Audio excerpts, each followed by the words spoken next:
Oh, hey. What's up, cretins? What's up, creeps? My name is Chris. I happened to notice earlier today that nobody is talking about horror movies on the internet. So I decided I'm going to be the only person talking about horror movies on the internet. So I know it's super late to be starting this, but by my count, there was over 400 new horror movies that came out in 2023. Yes, really.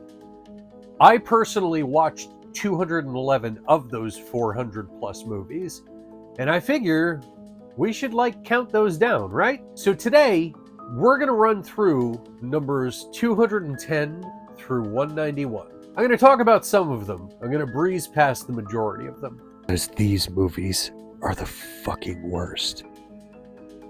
This is the shit of the shit. You don't need to know much about these. And yes, I did say that we're starting with number 210 out of 211. Number 211 is going to get its own video later on, so stay tuned for that. So, without further ado, alrighty, number 210, Marry My Dead Body. 209, The Resurrection of Charles Manson. This is one of those that somewhat glamorizes real-life atrocities, and that shit just doesn't jive with me. 208, You're Not Alone. 207, Trinket Box. Number 206, Nefarious. Haha! Fuck you, Nefarious! If you're unfamiliar, don't familiarize yourself with Nefarious. Nefarious is not a horror movie. Nefarious is Christian propaganda masquerading as a horror movie.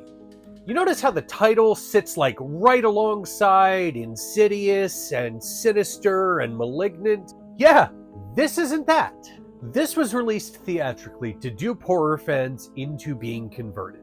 And make no mistake, I take no issue with what your beliefs are or how you choose to practice them, provided they don't hurt anybody else. My family is largely Christian.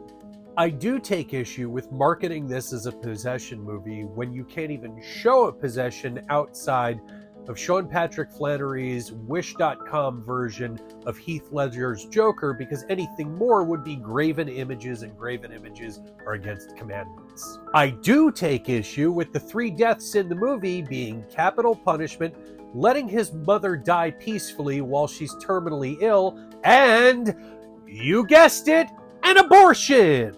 Shit, I should have said spoiler. Now I guess you have no reason to watch this trash. Oh well.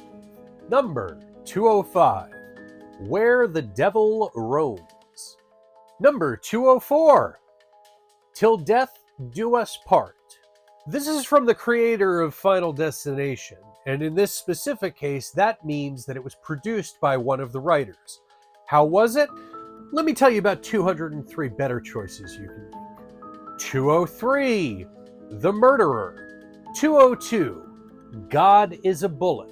I know it's not a horror movie. It's horror adjacent. There's enough there to throw it into the mix. It sucks anyway. Just don't worry about it.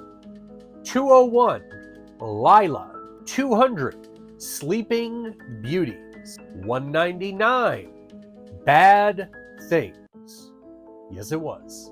198, Something Walks in the Woods. Not to be confused with the far superior She Came from the Woods. We'll get to that.